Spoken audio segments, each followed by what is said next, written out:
akkasumatti hin dalagaa jechuudha. Amma kun tiriiringiidha.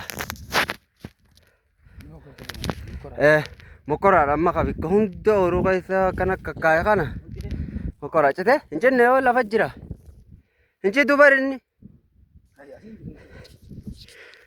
mubaarak yaa hin citu bari mee akkanatti shaajeeba qoree jire wanni itti dibe barbaree irraa kutadhu itti dibi dawaadha haa gubtu